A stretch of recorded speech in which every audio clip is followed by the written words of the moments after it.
ಹಾಕುವಂತಹ ಒಂದು ಘಟನೆ ಅಂತ ಹೇಳ್ತಾರೆ. ಡಾಕ್ಟರ್ ಬಾಬಾ ಸಾಹೇಬ್ ಅಂಬೇಡ್ಕರ್ ಕೊಟ್ಟಂತಹ ಸಂವಿಧಾನ ಪ್ರದತ್ತವಾದ ಕಾನೂನಿನ ಚೌಕಟ್ಟಲ್ಲಿ ನಾವು ನೀವೆಲ್ಲ ಸಾಮರಸ್ಯದಿಂದ ಬದುಕನ್ನು ನಡೆಸ್ತಾ ಇದ್ದೇವೆ. ಪ್ರತಿಯೊಂದು ಸಮಾಜಕ್ಕೆ ಪೂರಕವಾಗಿ ನಾವು ಬದುಕನ್ನು ನಡೆಸಬೇಕ, ಎಲ್ಲರೂ ಸಹಬಾಳ್ವೆಯಿಂದ ಹೋಗ್ಬೇಕ. ವೈಯಕ್ತಿಕವಾಗಿ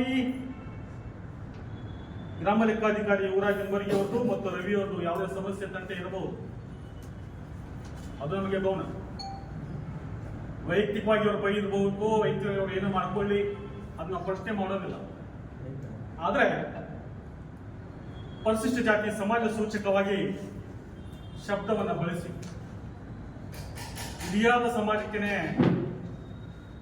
ಬೈಯುವ ರೀತಿಯಲ್ಲಿ ಅಶ್ಲೀಲವಾದ ಅವಾಚ್ಯವಾದ ಶಬ್ದಗಳನ್ನು ಬಳಸಿದವರು ಇದನ್ನ ಅತ್ಯಂತ ಕಠಿಣವಾಗಿ ಬಂಜಾರ ಸಮಾಜ, ಎಲ್ಲ ಸಂಘಟನೆಗಳು ಜೊತೆಗೆ ನಾಗರಿಕ ಸಮಾಜ ಕೂಡ ಒಕ್ಕೊರಲಿಂದ ನಾವು ಖಂಡಿಸ್ತೇವೆ.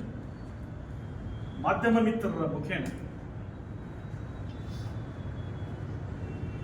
ಸರ್ಕಾರದ ಅಧಿಕಾರಿಗಳು ಇಂತಹ ಒಂದು ಧ್ವನಿ ಸುರುಳಿ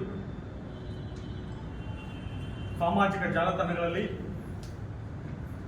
ಸಾಮಾಜಿಕ ಮಾಧ್ಯಮಗಳಲ್ಲಿ ಬಂದಾಗ ಸರ್ಕಾರವೇ ಸುಮೋಟೋ ಕೇಸನ್ನು ದಾಖಲೆ ಮಾಡ್ಕೋಬೇಕಾಗಿತ್ತು. ಆ ಬಗ್ಗೆ ಚಿಂತನೆ ಮಾಡಲಿಲ್ಲ. ಯಾಕೋ ಅಧಿಕಾರಿಗಳು ಕೂಡ ಈ ವಿಷಯದಲ್ಲಿ ಮೌನ ಆಚರಿಸಿದ್ದಾರೆ ಅನ್ನುವಂತ ಅನಿಸ್ತಾ ಇದೆ.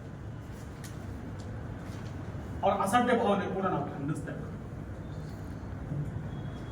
ಕಾದು ನಿನ್ನೆಯ ದಿನ ಆಲ್ ಇಂಡಿಯಾ ಬಂಜಾರ ಸೇವಾ ಸಂಘದ ನಮ್ಮ ಇಂಡಿ ತಾಲೂಕಿನ ಅಧ್ಯಕ್ಷರಾದ ಸಂಜು ಅವರ ನೇತೃತ್ವದಲ್ಲಿ ಜಿಲ್ಲಾಧ್ಯಕ್ಷರಂತಹ ರಾಜು ಜಾಧವ್ ಅವರ ಒಂದು ಸಾರಥ್ಯದಲ್ಲಿ ಭರ್ತಿ ಪೊಲೀಸ್ ಸ್ಟೇಷನ್ನಲ್ಲಿ ಒಂದು ಎಫ್ಐಆರ್ ಅನ್ನು ದಾಖಲು ಮಾಡಿದೆ. ಬಂಧುಗಳೇ, ಉದ್ದೇಶ ಇಷ್ಟೇ, ಸರ್ವರಿಗೂ ಸಮಪಾಲು, ಸರ್ವರಿಗೂ ಸಮಬಾಳು ಅಂತ ನಾವು ಬಾಳ್ತಿರುವಂತಹ ಸಂದರ್ಭದಲ್ಲಿ ಇಂತಹ ಒಬ್ಬ ಕಿಡಿಗೇಡಿ ಬಹುಶಃ ಅವನಿಗೆ ಬುದ್ಧಿಗೇಡಿ ಅಂತ ಅನ್ಬೋದು, ಈ ಶಬ್ದ ಬಳಸಿದ್ದಾರೆ. ಇದರ ವಿರುದ್ಧವಾಗಿ ಅಧಿಕಾರಿಗಳು ಅತ್ಯಂತ ಕಠಿಣವಾದ ಒಂದು ನಿರ್ಧಾರ ಕೈಗೊಂಡು ಮುಂಬರುವ ದಿನಗಳಲ್ಲಿ ಈ ರೀತಿಯಾದ ಚಟುವಟಿಕೆ ಯಾರೆಂದೂ ಕೂಡ ಆಗದಿರುವ ಹಾಗೆ ಒಂದು ಉದಾಹರಣೆಯನ್ನು ಸರ್ಕಾರ ಮತ್ತು ಸರ್ಕಾರಿ ಅಧಿಕಾರಿಗಳು ತೆಗೆದುಕೊಳ್ಬೇಕಂತ ನಾವು ನಿಮ್ಮ ಮುಖ್ಯ ವಿನಂತಿ ಮಾಡ್ತೇವೆ. ಇಲ್ಲದಿದ್ದರೆ ಬರುವ ದಿನಗಳು ಸಮಾಜ ಬೀದಿಗಿಳಿದು ಆದಂತ ಅನ್ಯಾಯದ ವಿರುದ್ಧ ಅತ್ಯಂತ ಗಂಭೀರವಾಗಿ ಒಂದು ಹೋರಾಟವನ್ನು ಕೈಗೆತ್ತಿಕೊಳ್ಬೇಕಾಗ್ತದೆ.